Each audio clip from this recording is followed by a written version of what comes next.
Letty Mae Holloway stood beneath the whitewashed arch of the chapel, her veil trembling in the morning breeze, a baby cradled in her left arm and a bouquet wilting in her right. The pews were packed with townsfolk pretending to whisper while openly gawking. Her dress, borrowed and let out at the waist, had once belonged to a woman twice her age, and her shoes pinched with every breath. But it wasn't the tight shoes, or the judgment in their stares that made her tremble. It was the silence. Warren Bellamy was late, 30 minutes late. The Reverend cleared his throat, whispered, "Do you want to sit, child?" Letty shook her head.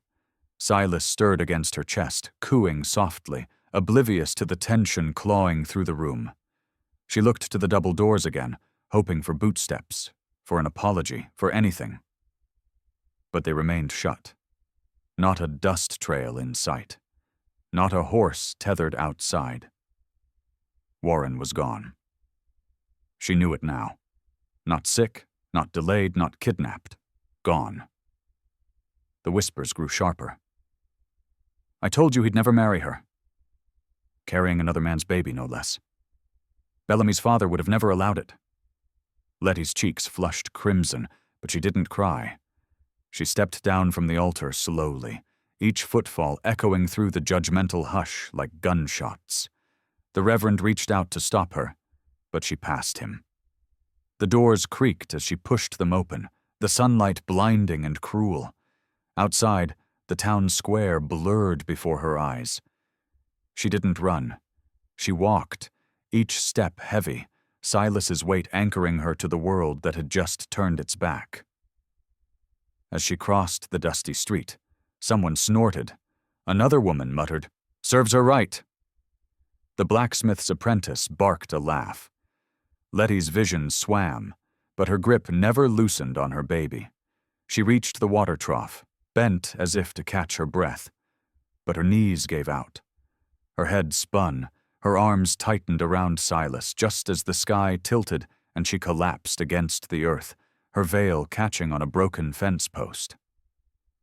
The world dimmed, but before it slipped entirely, a shadow passed over her. A man knelt beside her, his boots worn, his voice low. "Ma'am, you all right?" She blinked. He wasn't familiar, broad-shouldered, dust-covered, eyes like quiet thunder. He saw Silas first, then her. He didn't stare, didn't scoff. He just reached for her arm and said, "Let's get you out of the street."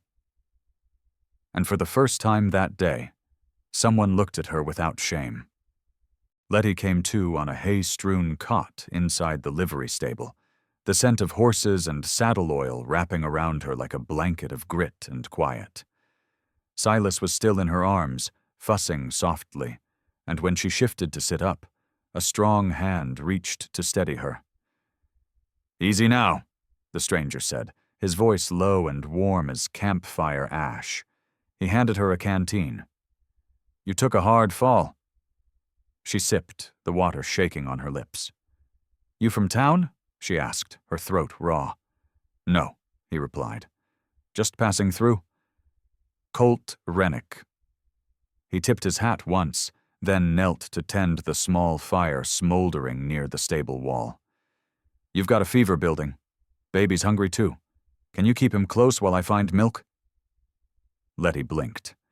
A man who didn't ask questions, who didn't flinch at a woman collapsed with a baby in her arms and a wedding veil twisted in her skirt. "I'll feed him," she said quickly. Just don't leave." Colt nodded once and sat back. "Won't, if you don't want me to." She nursed Silas in silence, listening to the rustle of hay and distant town voices. They said it was foolish, a wedding with no ring and no father to claim the child. But I thought he loved me. Colt didn't ask who. He only said, "Some men speak loudest when they're walking away." Her lip trembled. "Everyone watched me fall, Colt." And no one moved. Not even the preacher. "They've got no hearts, just habits," he said. "A woman stands with a baby at an altar and they see shame. I see someone stronger than every man in that chapel combined." Her eyes met his then, soft and uncertain. "Why'd you help me?" Colt stood and tossed another log on the fire. "Because someone should have helped my wife once, and I didn't get there in time." Letty's breath caught. "She died?" He gave the faintest nod. "With our daughter. I was 3 hours too late." The silence after that wasn't awkward. It was sacred. Two scars recognizing one another. Letty leaned back, brushing a strand of hair from Silas's face. "I don't know what to do now," she admitted. Colt sat beside her. "You rest. You feed that boy. You grieve if you need. But you don't go back out there alone."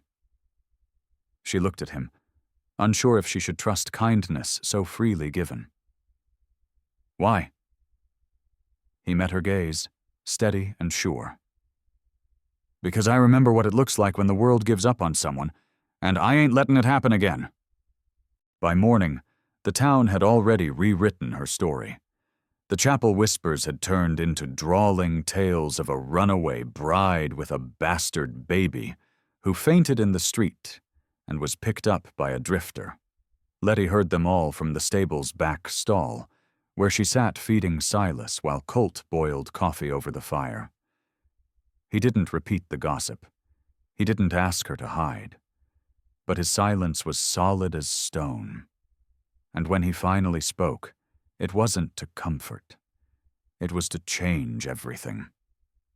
"You need to leave this town," he said simply. "It's killing you slow." Letty nodded. "I know, but I've got no money, no family, not even a place to go." Colt poured the coffee into a tin mug, then crouched beside her. "Then go with me." She blinked. "What?" "I got a cabin west of Dry Hollow. Land no one cares to look at. It's quiet, safe, and full of ghosts. Thought I'd be buried there alone, but maybe that ain't how it ends." Her throat tightened. "You're offering me land?" He met her eyes. "I'm offering you my name. I'm offering Silas a roof. And I'm not asking for love, Letty. Just the chance to give something back I never could before." She stared at him, stunned by the stillness in his offer. No desperation. No pity. Just truth. "You don't know me," she whispered. "You don't know what I've done." Colt sat back slowly. "You stood in a dress too tight, holding a child, while the whole town waited to see you fall. And when you did, you cradled that boy like the world hadn't broken you yet. That's all I need to know." Silence held them. Outside, the wind kicked up dust through the slats. Inside, Letty felt something shift in her chest. Not safety, not hope, not yet. But something close. "If I say yes," she asked, "what changes?" "You get my name, my roof, my protection."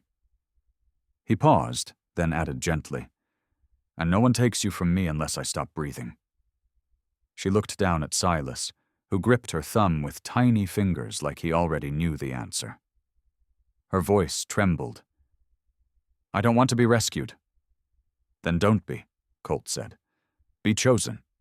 And in that moment, with no ring and no roses, Letty nodded once. Because it was the first time in her life someone had offered her not escape, but a beginning. They didn't announce it. No music, no crowd, just Reverend Crane standing under the awning behind the chapel, Bible in one hand and eyes full of apology. Colt wore the same dust-covered coat, his hat removed out of respect. Letty stood barefoot, holding Silas in a borrowed blanket, her wedding dress traded for a simple brown skirt and the courage to show up anyway. "You sure?" the Reverend asked Colt gently. "Ain't nobody pressuring you?" Colt answered without flinching. "Ain't nobody ever needed to." The vows were short, honest. Reverend Crane didn't embellish. He looked at Letty when he said the words, "for better or worse," and his voice almost broke. When it was done, he didn't say, "You may kiss the bride." He said, "You may begin again." And somehow that felt like more. Colt reached for her hand. Not her waist, not her shoulder, just her hand. A simple, steady grip like an oath made flesh. They signed the record book behind the chapel in the same room where she'd waited for Warren. This time there was no nervous laughter. Just silence, and a baby cooing in his sleep. As they walked back towards the livery, heads turned. Not in shock, but in confusion. No one had expected her to recover. No one had expected Colt to care. "Is he crazy?" someone muttered. "Taking on another man's shame?" Letty heard it, but her fingers didn't loosen around Colt's. He heard it too, and said nothing, but his jaw clenched hard enough to crack stone. Back at the stable, Colt packed a saddlebag with beans, coffee, and spare linens. "We'll ride out at dusk," he said. "Avoid too many eyes." Letty nodded, wrapping Silas close and gathering the few things she owned: half a comb, a book with no cover, a bonnet she no longer had use for. As the sun sank low, they left the town without ceremony. Just a man, a woman, and a child, riding west with nothing but silence behind them. They made camp near a creek by midnight. Colt built the fire. Letty fed Silas, her fingers trembling only once. "I don't know how to be someone's wife," she said quietly. Colt stared into the flames. "Then don't be. Just be Letty. That's plenty." She smiled, tired and soft. "And you? What do I call you now?" He looked at her, one corner of his mouth tugging upward. "Call me home, if that's what we're building." Under the stars, with the baby asleep between them, Letty lay on the cold ground beside a stranger who had become her promise. And for the first time since the chapel, she didn't dream of leaving. They were nearly to Dry Hollow when the rider caught a, hooves pounding hard and arrogant, dust curling behind him like a snake. Colt slowed his horse and reached for his rifle.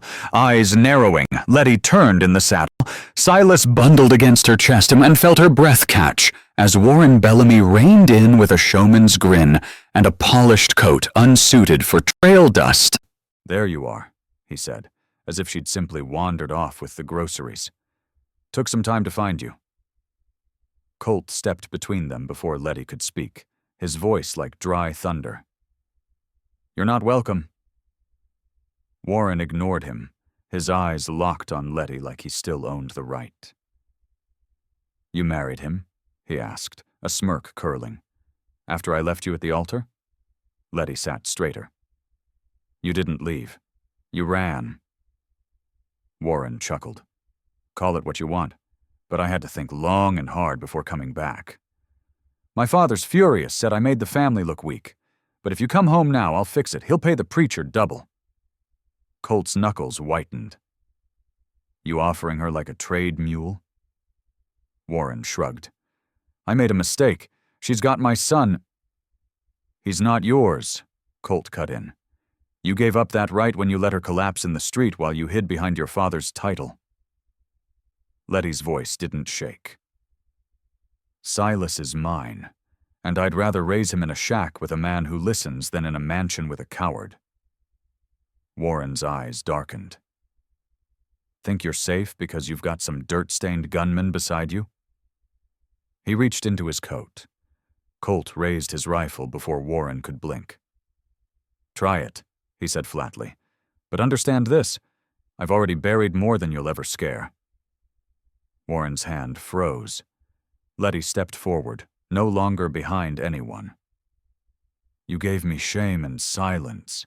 He gave me peace and a place to stand. So ride back to your father's parlor and tell him I'm not part of his ledger anymore."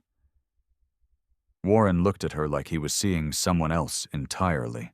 A woman who didn't flinch. A mother who wouldn't trade her worth for security. "Fine," he spat. "But don't come crying when he turns out like you." He rode off before anyone could answer. Silence fell, heavy and full of breath they hadn't realized they were holding. Colt lowered the rifle. Letty looked at him, her chin high. "Thank you," she whispered. He shook his head. You didn't need saving, just backing up. And with that, they rode on, toward a future no one could steal. Dry Hollow wasn't marked on most maps, just a rise of pine along a split creek, one old cabin leaning against the wind, and the kind of quiet that made even memories whisper. Colt helped Letty down from the horse, then reached for Silas with practiced hands, holding the baby close like something sacred. "It's not much," he said, nodding toward the cabin, "but the roof holds, and the well's clean." Letty stepped inside and stood still. The place smelled of cedar, ash, and time, of a man who had once loved, lost, and kept everything tidy anyway. There were 2 chairs, a cot, and a fireplace with stacked kindling already waiting. No pictures, no lace. But there was a carved wooden horse on the shelf, and a cradle built by hand but never used. "This was hers," Letty whispered, brushing her fingers across the cradle's edge. Colt nodded once. "Never got the chance to rock it?" She turned. "Are you sure you want us in this space?" His eyes didn't leave hers. "You didn't ruin anything. You filled it." That night they unpacked slowly. Letty folded clothes she barely owned into drawers that had never been used. Colt cooked beans and cornbread over the fire, and Silas gurgled happily on a blanket nearby. When Colt handed her a plate, she took it without a word, then quietly reached for his hand. "You built all this?" she asked. "Every board?" "With my own hands," he said. "Didn't think I'd be building for anyone else."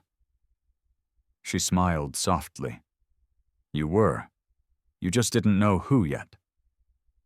After supper, they sat on the porch in the dark, listening to the coyotes sing somewhere in the far hills. Colt rocked slowly in the old chair. Silas nestled against his chest, tiny hand gripping a fold of his shirt. Letty wrapped her shawl tighter and looked at the land. Rugged, untamed, but steady. "I've never had a place where no one knew my shame," she said quietly. "Then let this be it," Colt answered. "Let this be where your name means only what you choose." She looked at him. This quiet cowboy who didn't try to fix her, didn't ask her to forget, only offered space beside him and meant it. "What if I don't know what to build?" she asked. He shifted Silas gently in his arms and whispered, "Then we build slow." That night, Letty lay beside him in the same bed where his past once slept. But it didn't feel like she was replacing anyone. It felt like she'd finally been invited into something honest. And for the first time, the silence between them wasn't empty. It was home. The letter arrived 3 weeks later, carried by a ranch hand who looked too nervous to meet Colt's eyes. It bore the wax seal of the Bellamy family. Thick red and arrogant, like everything they touched. Colt opened it slow, scanning the ornate handwriting while Letty rocked Silas on the porch. "What does it say?" she asked. He hesitated, then read aloud. "Miss Holloway remains under the legal accusation of abandonment of promise and moral injury to our family name. If she does not return to Plainsbury voluntarily, proceedings will begin for the custody of the child and the retrieval of debts owed." Letty froze. "They want Silas." Colt folded the letter with steady hands and dropped it into the fire pit. "They won't have him, or you." She tried to speak, but her voice cracked. "They're using the law now, not just shame." "Law built on money and fear," Colt muttered. "Not justice." The next day they rode into town, together. Letty wore her shawl over her shoulders, chin high. Colt wore his silence like armor. People stared as they tethered their horse near the post office. Murmurs floated like smoke. "That's the girl who got left." "Thought she ran off with a ranch hand." "That's Bellamy's bastard, ain't it?" Letty stepped into the general store anyway. Bought flour, soap, thread. She didn't meet their eyes, but she didn't hide. The storekeep, Mrs. Alden, paused before ringing the purchase. "I heard they're coming for your baby." "He's not theirs to take," Letty said. "He's mine." A beat of silence passed. Then Mrs. Alden slid the goods forward. "Well, if you need milk next week, I can set some aside. Just say so." Outside, Colt was tightening the saddle when a deputy strolled up. "That letter they sent? It's got legs. Might be a judge here in a week." Colt didn't blink. "He's welcome to try, but if he puts a hand on that boy, he better come with a coffin." The deputy raised a brow but didn't argue. As they rode out, a few townsfolk watched with different eyes. Eyes that weren't so sure. Eyes that wondered what kind of woman walked back into judgment and left standing taller. That night, Letty sat beside the fire with Silas asleep in her lap. "They'll never stop, will they?" she whispered. Colt looked at her, then kissed her forehead. "Number, but neither will we." And in that quiet, with the world gathering its stones again, Letty smiled. Because for once, she had something stronger than fear. She had someone who'd stand beside her, no matter what. The judge came on a Tuesday, his wagon polished, his collar stiff, and his eyes narrowed before he even stepped onto dry, hollow soil. Behind him trailed two Bellamy men in matching suits, their boots too clean for ranch dust, and a folded decree tucked in one's vest like a loaded pistol. Letty stood on the porch with Silas in her arms and Colt by her side. She didn't tremble. Not this time. The judge didn't introduce himself, just unfolded the document and said, "By order of Plainsbury County, I'm here to retrieve the child for the family of Warren Bellamy, pending a moral guardianship petition." Colt stepped down first, voice low and flint-edged. "You'll need more than ink and arrogance to cross this porch." One of the Bellamy men snorted. "You think a shack in the woods and a marriage made in pity makes you a father?" Letty stepped forward then, her voice cutting through the air. "He's more of a father in one sunrise than your name's been in a lifetime. Silas was never yours. You abandoned us both." The judge lifted a brow. "You admit to having the child out of wedlock?" "I admit to surviving a man who left me bleeding in public with a baby in my arms. If that's a crime, write it down." The Bellamy men bristled. "You think the law bends for dirt-worn women and drifters?" Colt's voice dropped like thunder. "Number, but truth doesn't bend either. And there's 10 people in this town who saw you leave her. Let's put them under oath." The judge hesitated. The Bellamy name carried weight, but not proof. Not out here. Just then, Reverend Crane rode up fast on horseback, dust in his beard, a book under his arm. "Your Honor," he called, dismounting, "you'll want to see the marriage license. Signed, stamped, witnessed, dated one day after your Bellamy boy disappeared." He handed the paper over. The judge took it. Read. His expression cracked slightly. "This complicates things," he muttered. "No," Letty said calmly. "It ends things." The judge folded the license and turned. Without evidence of abuse or neglect, and with a legal marriage recorded, the child remains with his mother. This matter is closed unless challenged in court. One Bellamy man spat in the dirt. The other cursed, but they followed the judge without another word. As the wagon pulled away, Colt wrapped an arm around Letty's shoulders. She exhaled, slow and deep, and whispered, "That was the first time the law stood with me." Colt kissed the crown of her head. "It won't be the last, not while I'm breathing." And Silas slept on, cradled in the arms of a family no name could buy or break. The wind was softer the morning Silas laughed.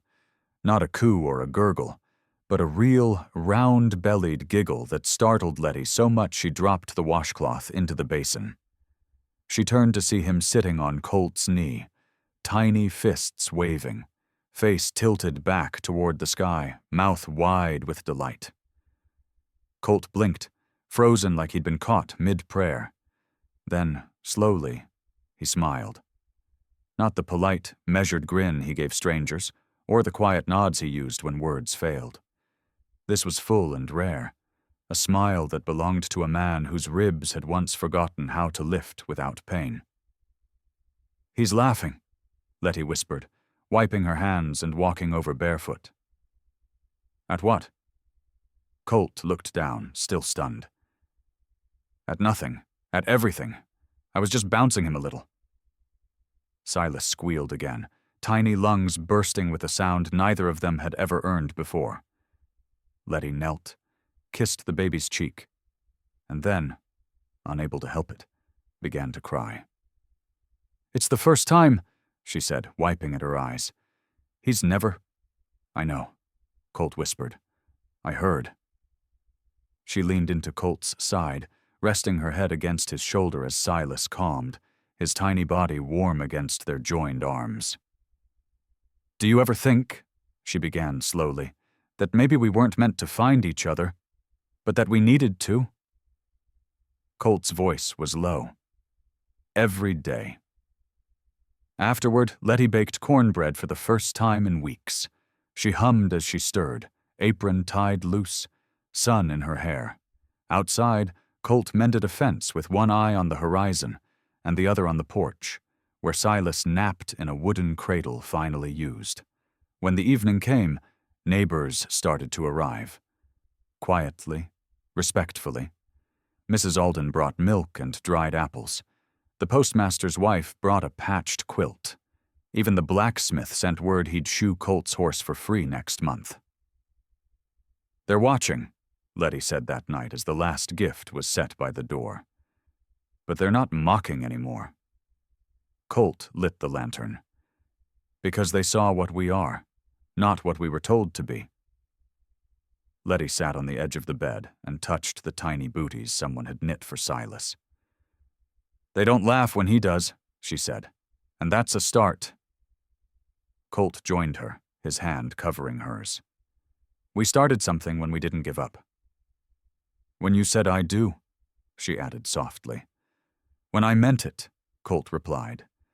And as the wind rustled the trees beyond the cabin, the silence held no threat. It held peace, and the smallest laughter inside made it holy. Spring returned with shy blossoms and thawed earth, and on the 1-year mark of the day she had been left at the altar, Letty stood once more on the chapel steps. Only this time, she wasn't trembling. She wasn't alone. Colt stood beside her in a clean shirt, Silas on his hip, the child's bright eyes scanning the small crowd gathered for the wedding of a ranch girl and a blacksmith.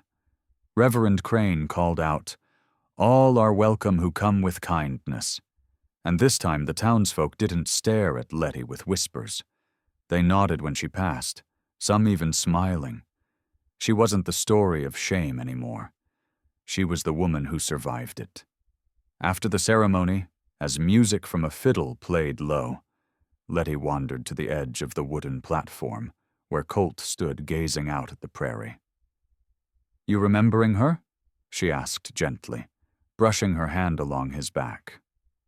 Colt nodded, eyes distant. "Every good thing I've got started with losing her. That still hurts, but it doesn't haunt." Letty leaned into him. "You're allowed both." He looked down at her, then kissed her forehead like he always did, not as punctuation, but as presence. "You're not what came after," he said softly. "You're what came home." That night they returned to Dry Hollow, where the cradle still rocked slow, where the porch light glowed warm, and where the land no longer felt haunted. It felt lived in, loved. Letty tucked Silas into his bed and sat for a long while, watching him breathe. She thought of the girl who had once stood in that white chapel, hands trembling, heart breaking, baby in her arms and no one by her side. And then she thought of this. a roof overhead, a man who never made her earn his loyalty, and a child whose laughter had made the walls breathe again. Outside, Colt was fixing the hinge on the barn door, humming under his breath. Letty stepped out barefoot, apron still dusted with flour. "The door's fine," she said, wrapping her arms around him from behind. "I know," he replied. "Just like hearing you come find me." They sat on the porch steps, the sky spilling stars like promises. "Did you ever think," she asked, "that what broke us might be what built us?" Colt looked down at her, then at the cabin, then at the baby sleeping just inside. "No," he said, "but I'm glad it did." Please like, share, and subscribe to support more true-hearted stories on Stories Left Behind. If you had seen her at that altar, would you have stepped forward too? Tell us in the comments.